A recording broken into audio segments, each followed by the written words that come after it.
जय निषाद राज साथियों, कैसे हैं आप लोग। जल्दी जल्दी जुड़े।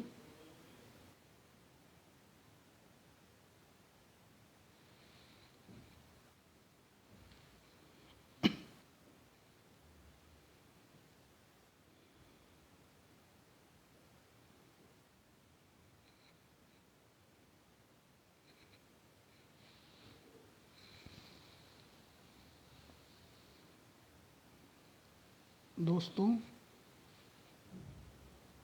जैसा कि आप लोगों को पता है कि यूजीसी रेगुलेशन को लेकर के तमाम गहमा गहमी मची हुई है। सोशल मीडिया से लेकर के मीडिया और सड़कों तक यूजीसी चर्चा में है। यूजीसी रेगुलेशन 2026 और सारा विवाद इस बात को लेकर है कि इस जो 2012 का रेगुलेशन था उसे थोड़ा विस्तार दिया गया है। एससी एसटी के साथ ओबीसी को भी जोड़ दिया गया है और महिला, दिव्यांग और साथ ही आर्थिक रूप से कमज़ोर सवर्णों को भी सुरक्षा दी गई है।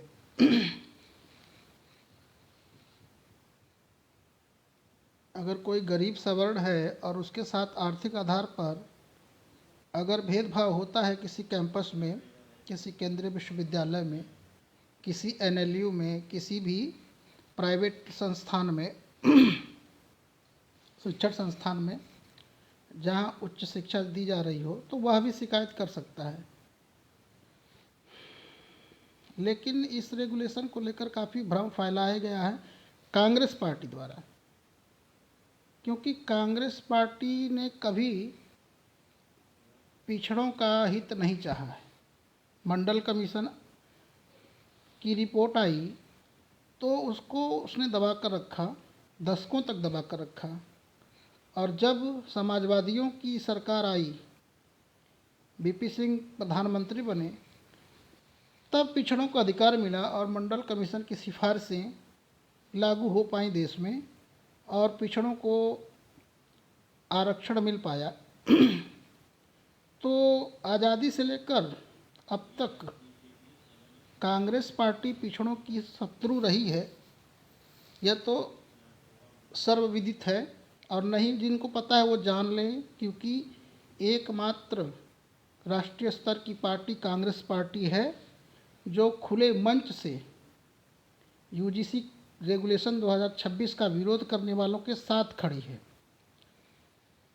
क्योंकि 70 सालों तक देश में राज करने के बाद कांग्रेस ने इतना देश को लूटा कि कांग्रेस के समर्थक आज करोड़पति हैं, चाहे सवर्ण हैं, चाहे जिस भी जाति की हों। एलाइट सेक्शन में क्या जाति है,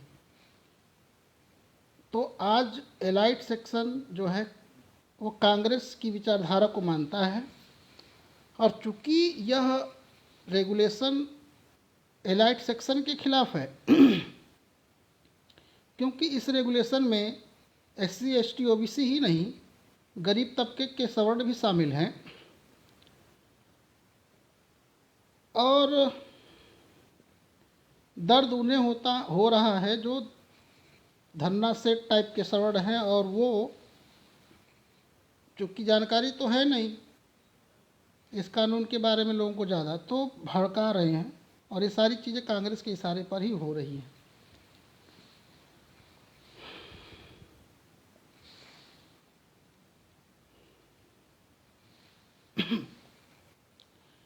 विवाद उठा रहे हैं कि 2C है, 3C है और 3E है, दो तरीके की चीज़ें हैं।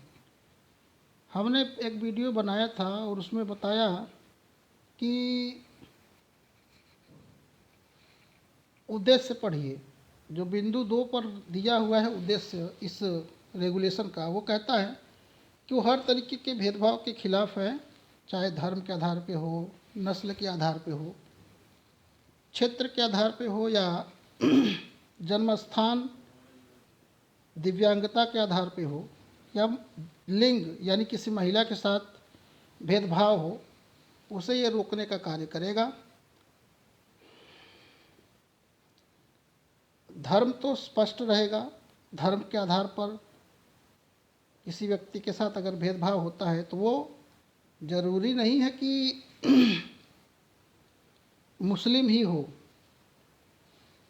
या सिख हो, वो किसी भी धर्म की बात वहाँ पर होती है। आपको मालूम है कि भारत में कुछ ऐसे केंद्रीय विश्वविद्यालय हैं जहाँ खुद को अल्पसंख्यक कहने वाले ज़्यादा संख्या में हैं। उनमें से एक अलीगढ़ मुस्लिम यूनिवर्सिटी भी है, जहाँ दूसरे धर्म के लोगों के साथ काफ़ी धर्म के आधार पर भेदभाव होता है।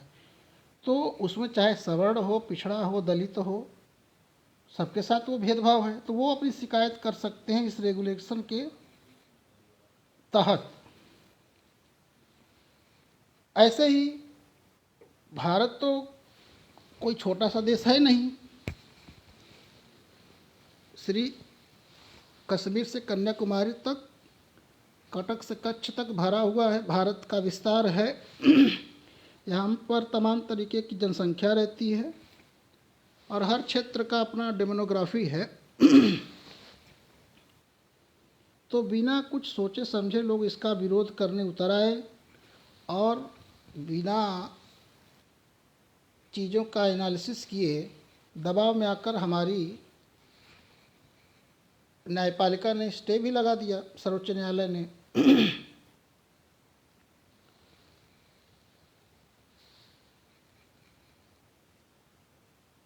कुछ लोग सुप्रीम कोर्ट रोज आते हैं, केस से कोई मतलब नहीं रहता है उनका, बस लॉन में खड़े होकर के वीडियो बनाते रहते हैं, वकालत से कुछ लेना देना नहीं है और अपने आप को सुप्रीम कोर्ट का वकील कहते हैं।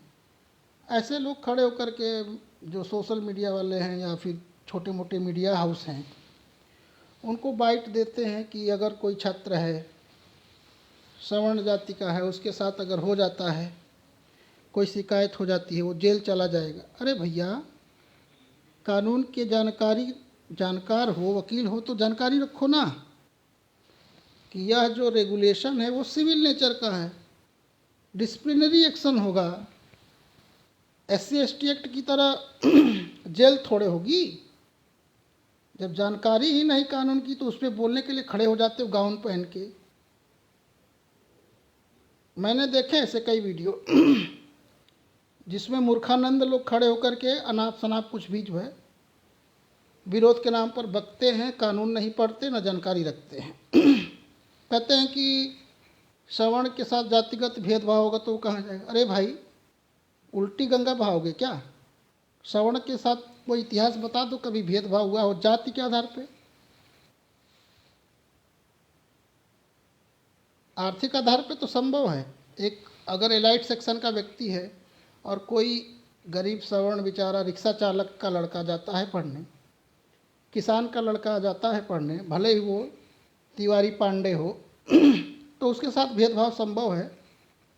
क्षेत्र के आधार पर भी भेदभाव होता है कि बिहारी लोग कुछ कह के लोगों का जो है मजाक उड़ाते हैं, यूपी का भैया कह के लोग बोलते हैं।